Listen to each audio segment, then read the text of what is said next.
it's me, Daily, and welcome back to my channel. For this week's video, I'm going to be talking about some spooky books for this spooky time of the year. In this video, we're going to be going over a few lighthearted, cute little fall reads, and the rest of the ones in this video, there's a lot by the way, are ones that I've really enjoyed, that I recommend, and they're like spooky, mysterious thriller kind of thing. So these aren't in like any particular order, but the first two I'm gonna show are graphic novels, and they're not really like scary. The first one is Pumpkinheads, and this is by Rainbow Rowell and Faith Erin Hicks. This is a really freaking adorable graphic novel. It's the main characters, Deja and Josiah's last time working at the pumpkin patch together, or working at like this little festival together. It's just really adorable, really cute.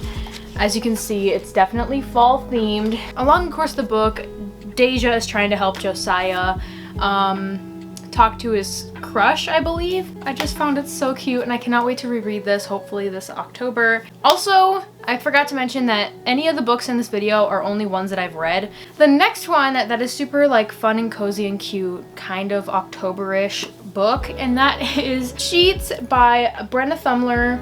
This is the first book. I don't know, Marley? This is the first book in, I don't know if it's like a trilogy or a duology kind of thing, but this is the first book in that series, I guess, by Brenna Thumler. The second one is called Delicates, and it was so incredible. So this is about the main character, Marjorie, and I believe she works at a laundromat, and she ends up meeting this like ghost. They become friends. I freaking love Wendell. And this one was really, really good, but I definitely think the second one is a lot better. The ghost world is like really like muted. I don't freaking know. And the human world is like really vibrant and adorable. I don't know. I just love the characters. And in the second one, we meet the main character, another main character, Eliza, and she is the most, oh my god, I just loved her so much. And such a good time. Now we're gonna get into books that are spooky thriller fall horror books that I recommend. The first ones I'm gonna be talking about in this part of the video are The Haunting of Sunshine Girl, The Awakening of Sunshine Girl, and The Sacrifice of Sunshine Girl. These are YA thriller books. I don't know if they're thriller or mystery or horror, but they fall into the spooky kind of feeling. So the main character, I believe her name's Sunshine. They lived in Texas, and now they're moving to Washington, and it's really cold and icky there, and they move into this new house, and really strange occurrences start happening. And I don't remember a whole lot because I read these back in like 7th grade, and now I'm in 10th grade, so I don't remember everything. But oh my god, the way it wrapped up, I'm pretty sure, was very, very interesting, and it involves like demons, like demonic crap. And I will say, I think when I started reading this first book, it was like kind of boring for a little bit, but that's back when I did not like reading very much. And look at me now, you know. These were like something that got me into reading books. I have a whole video on like my top 10 favorite book series of all time or whatever, but that was a long time ago, and that's all changed now. But if you want to see it, it's right here in this corner. But I did mention in that video that these were some books that really got me into reading, and that is definitely not a lie. The next one here is one that I've read a little bit more recently. I read this in the summertime of this year or whatever, and that is The Maidens, and this is by Alex Michaelides, and this has like Greek mythology mixed into it. Mariana gets a call from her niece Zoe at her like university or school. This is dark academia, but she gets a call from her niece Zoe saying that her best friend has been killed, and that's scary. So Mariana ends up going up to Zoe's university where she goes to school, and just decides to stay with her for a little bit. And while she's there, she starts kind of getting wrapped up in this investigation, seeing who she thinks is guilty. And she has her eyes set on one of the professors there named Edward Fosca. And throughout the book, We meet like a love interest, I guess you could say. We start unraveling things. It's really interesting. It was super fun. I don't know, it was really interesting. I will say the ending wasn't my favorite, but it was still a very, very good book, and I overall ended up rating it 4.5 out of 5 stars. It was very, very good, and I cannot wait to read The Silent Patient by this author, but I don't know if it'll outbeat this. I've heard mixed opinions on this, so it's not for everyone, I guess, but it is dark academia. Greek mythology is mixed into the story. Not a whole lot, but it's there. And I really, really enjoyed this one. It's very spooky. Learning what all went on and like discovering things. So there you go. The next 2 books here are books that I have freaking loved and I need to reread soon because they were so good. A year ago I read both of these books and they're by the same author. Can't wait for another one of his books to come out because I need more, honestly. These are the books that got me into like horror books and thrillers. I never really had experience with them before, but last summer I ended up picking up The Shadows by Alex North, and I picked this one out for Book of the Month. It was my first ever Book of the Month pick, and I'm so happy I picked it because it was absolutely freaking incredible. Now, before we get on to what this one's about, the other one I wanted to talk about as well is The Whisper Man by Alex North.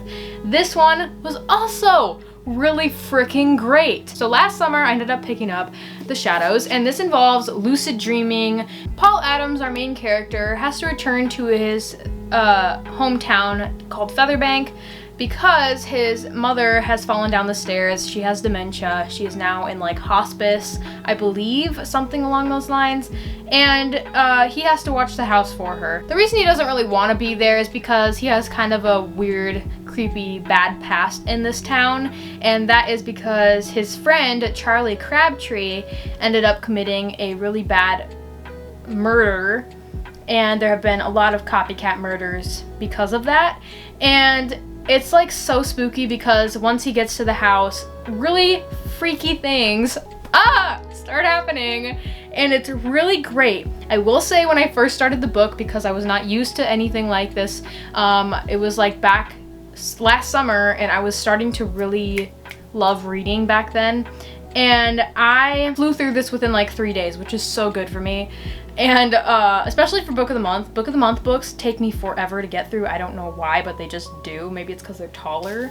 But this, oh my god. I just can't even talk about it without like, oh my god. Anyway, so yeah, he has to return to his hometown. He doesn't want to. Weird things start happening in his mother's house, and he has to dive into his past to see what's going on. We like take a weird, I don't know, there's like, I feel like there's like 3 different perspectives in this book, kind of. We follow Paul in the past when he was a kid, when all of this weird, crazy stuff with Charlie Crabtree was happening, and him now when he's at his mother's house discovering weird things, weird coincidences. There's also a perspective of life like an investigator on the case, I guess you could say. I don't remember exactly the ending of this book. Yeah, I do. Holy frick. I remember this because towards the end of the book, like, bam, bam, bam, bam, he just freaking slaps you back and forth in the face with plot twist after plot twist, and I did not guess any of them. It was so good! So good! And like I said, this was the first, like, horror book I'd ever picked up. I was new to this kind of genre, and I'm so happy I read it because it's now one of my favorite books of all time. It does involve lucid dreaming. It's really crazy the things they they did. I don't say got to because that sounds like an opportunity, but it was like not a good thing that they did. So that one was absolutely freaking incredible. 5 out of 5 stars. It was great. Now we're gonna talk about The Whisper Man. These, like, his 2 books are kind of intertwined, which I really freaking love. Tom Kennedy's wife recently passed away, so him and his son Jake are going to be moving to this town called Featherbank to just kind of get away from their past. And in this town, there is a really creepy man that everyone calls the Whisper Man, and he is someone who goes up to children's windows in the middle of the night and whispers to them through their window. Very freaking creepy. If you really, oh my god. Ew. Anyway, once they move into their new house in Featherbank, they start experiencing weird, freaky things. And I believe there's a lot of different points of views in here as well. We follow investigators, we follow Tom Kennedy in the present, and we follow some other plot line, like where the another investigator is like talking to the Whisper Man. This one was very creepy considering when I was reading this, I was at my mom's, and I had my dog there with me. And she ended up knocking my blinds off the wall, and like she freaking ripped them off my like window and they broke. So I didn't have blinds and it was pitch freaking black outside, pitch dark outside, and I was reading this and I wanted to keep reading, but it's so scary when you're reading about a freaking stalker coming up to children's windows at night and whispering to them when your window is right next to you and it's dark out. So it got to me, really did. And I'm not gonna lie, when I was reading this, I don't remember everything that happens, but like weird freaking crap happens in this house they move into. It's very strange. Lots of symbolism on the cover. In the hand there's a moth, here there's a boy, here there's a girl and a boy. You'll understand the more you read, and it's very, very good. This, oh my god. I think I rated this one like a 5 stars. No, I rated this 4 out of 5 stars, but honestly it wasn't like better than The Shadows in my opinion, but it was still so good. The next one here is one that is also from Book of the Month and is like tabbed to its fullest potential, and the sequel is coming out in November. I'm so excited. These Violent Delights. This is one chunker of a book. I had a rough time finishing this up. It took me like a whole freaking month to read this book. I don't know why, but when you're in school, you're busy, you have homework, you got crap to do. You want to go outside and play with your friends or whatever. That's what I was doing a lot of the time, but once I sat myself down and started picking this one up, it was incredible. It was like the best journey ever. I ran out of green tabs in the process, so it's green and orange tabbing, but oh my god, how is that even possible? There's so many phenomenal parts in this book. This is beautiful all over. 5 out of 5 stars, obviously. But this is a Romeo and Juliet retelling taking place in 1920s Shanghai, and we are following the main characters, Roma and Juliet. They're a part of rival gangs in Shanghai. In this book, there's also a monster wreaking havoc on the streets of Shanghai, kind of, and it's like sucking people up. It's like slurping them up on the streets of Shanghai. It's insane. The path we go through to figure out where this creature is coming from, what it exactly is, and what it's capable of is phenomenal. Also, I freaking love Marshall. I love him. I freaking love him. He's my favorite character in these books. In this book. From the first page, you're like freaking sucked in. And of course, it did take me forever to get through the book, but it was so great. I still loved every bit of it. I wrote in here, I also put sticky notes because I couldn't fit all my words on the pages. Oh, I cannot wait for the sequel. You know what I mean? You know what I mean? Yes. This book is so freaking good. Now, when it first came out, everyone was falling in love, but then after a little while of it coming out, some people started to like have problems with it. I love it. It's my baby. The next book I have here to talk about is like a slasher thriller horror novel, and it was so good. And that is Clown in a Cornfield. This is the first, like, another one where it really got me into this kind of genre of really spooky books like this. I don't know. I'm just very happy I read it because it was so good. We follow the main character, Quinn, as she is moving to a new town called Kettle Springs, and there they have a town mascot that is actually a clown. The first bit of the book, we're starting to learn more about the town, more about the characters, what school is like for her, but then all of a sudden there's like a change in pace and like setting, and it's like all of a sudden people are getting murdered, there's clowns everywhere, It's insane. Anyway, it's like not even that long of a book either, and it was so great. I have a video for this one, also be in this corner if you want to watch it. I remember this one moment, and I'm not going to talk about it because I don't want to spoil, but it was so eerie and great. And I almost laugh at this book because it's like, obviously it's supposed to be like thriller slasher, like gory stuff, where these clowns are just literally killing anyone they can find. I don't like murder, obviously. Of course, why would I like murder? Anyway, but in this book, it's just like they think they're all into safe, like they believe they're in safety, they believe they're okay, everything's done, and then like someone got their head chopped off, someone's getting set on fire over there, the barn, Anyway, it just kind of makes me laugh because it's so chaotic. Like we're all over the place in this book, and it's so great. I think the only reason I didn't rate it 5 out of 5 stars is because the ending kind of confused me a little bit, I believe. I don't remember. I read this last year. Forgive me, I just don't usually remember books that well. The next book I have here is Uzumaki. And literally, it doesn't even have to be Uzumaki. I'm just trying to recommend Junji Ito in general. Anyway, this is my favorite of the ones I've read. I know there's only been 2. Gyo, very gross, but I still liked it. It just wasn't the best. This one though, oh my god. This is about a town being taken over by spirals. It starts off really easy and small, the things you don't really notice, like a snail shell. It goes to things like pottery, in a way. And then it starts getting really insane as you watch this town slowly go out of control because of spirals. And the illustrations in here are absolutely disgusting, disturbing, gross, freaking gory, nasty freaking stuff. I don't even know how to explain it. It's so gross. I was freaked out a lot during this book. It's not like, oh my god, there's gonna be a spiral. But it's like, it's insanely detailed. Like, you would not even think about having a spiral be this way. But he goes into so much detail, and you follow, there's like different chapters, different stories, I guess, of this town slowly being taken over by spirals, and it's insane. The ending was weird. I know I ask this a lot, but what happens to her brother? She just freaking left him. That's all I'm gonna say.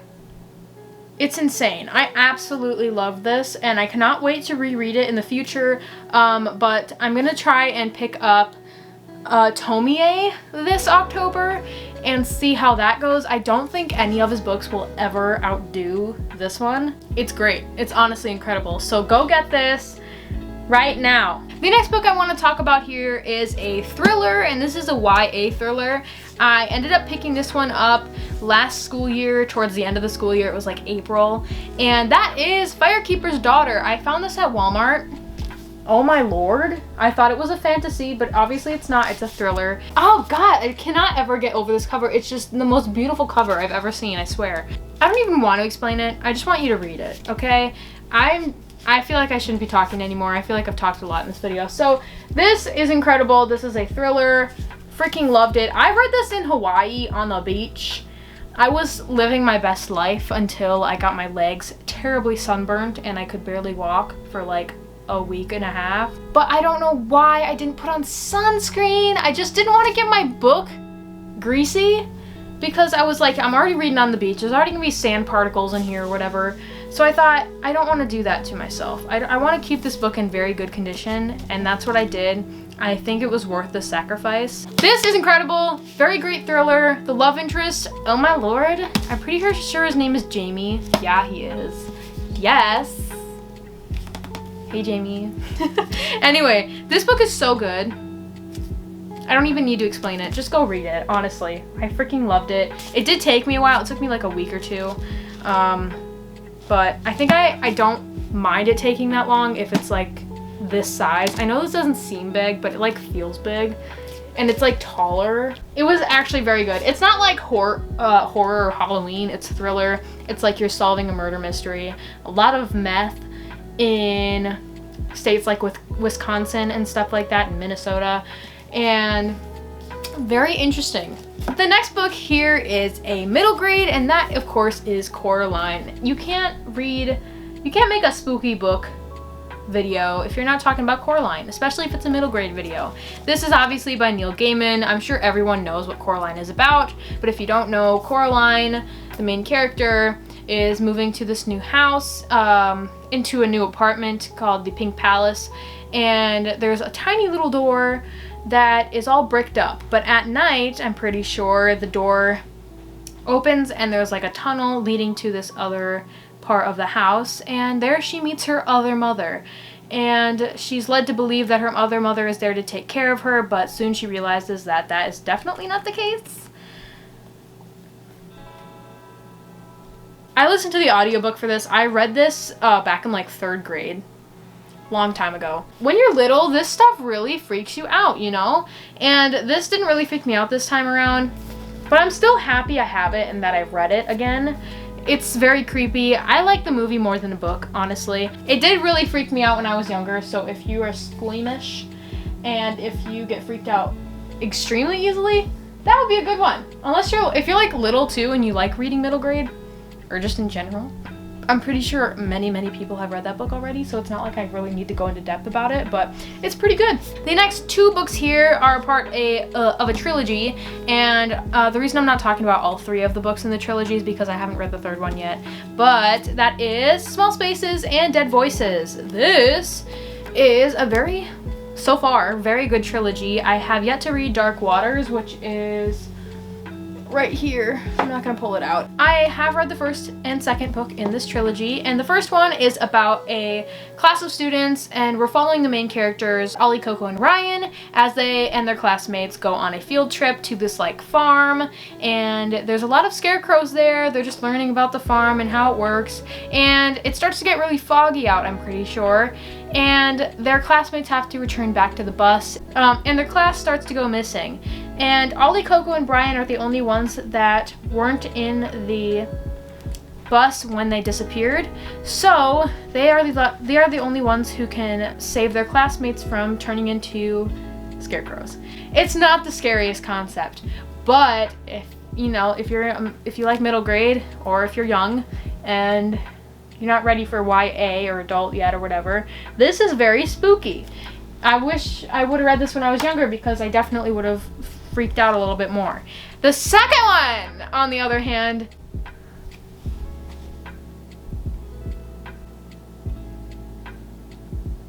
Nathan, your mom's on the deck. Anyway, the second one, on the other hand, was way better in my opinion. It ended up being the same rating overall, but if you really think about it deep, this one was so much better than the first one. This is involving ghosts, freaking Ouija boards, demons. Oh my god, it freaking freaked me out so much. I read this in the summertime once again. Really freaking good. I really liked it. The only parts that kind of like lost interest for me was one of the plot twists. Wasn't my favorite kind of plot twist. It ended up being fine though. And then at the end, there was like this weird mirror crap, and I had no clue what it was talking about. I was so genuinely confused. And other than that though, again, we're following Ollie, Coco, and Brian. This time they're going to a ski resort because they were lucky to win like tickets or whatever. And they're going together in the car, and strange stuff starts happening because they get snowed in at the skiing resort. Freaking ghosts. There's a ghost investigator person who comes around, and they're all trapped in there together.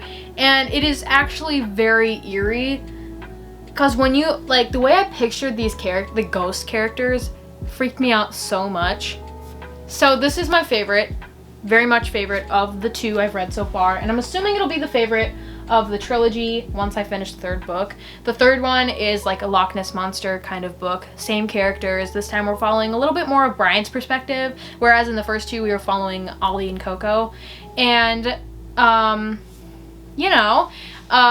Ness Monster, creepy. It's like dark. It's called Dark Waters, and I don't like water. I mean, I love water, but like, I don't like oceans and lakes. They just gross me out, and it's like, I don't like not seeing under there and what's down there when you go in. I just don't like it. So it might scare me, but I don't think anything scares me as much as like demonic things, because I know there's a real chance doubts that those things are true. There you have it. Those are all the books I have to recommend to you today. This might be a little bit of a long video, but I have time to edit this long of a video now. Thank you for watching today's video. I hope you have some good recommendations from watching this. I definitely recommend any of the books that are in this list. They were all very spooky and eerie and but I hope you got a good general idea of what each one is about and you have a good idea of what you would like to pick up. So thanks for watching today's video. Let me know in the comments if you read any of these, how you're doing. Thank you to all my 37 subscribers very much. I love you all. Thank you for watching today's video. I will see you next Monday on my channel. Bye!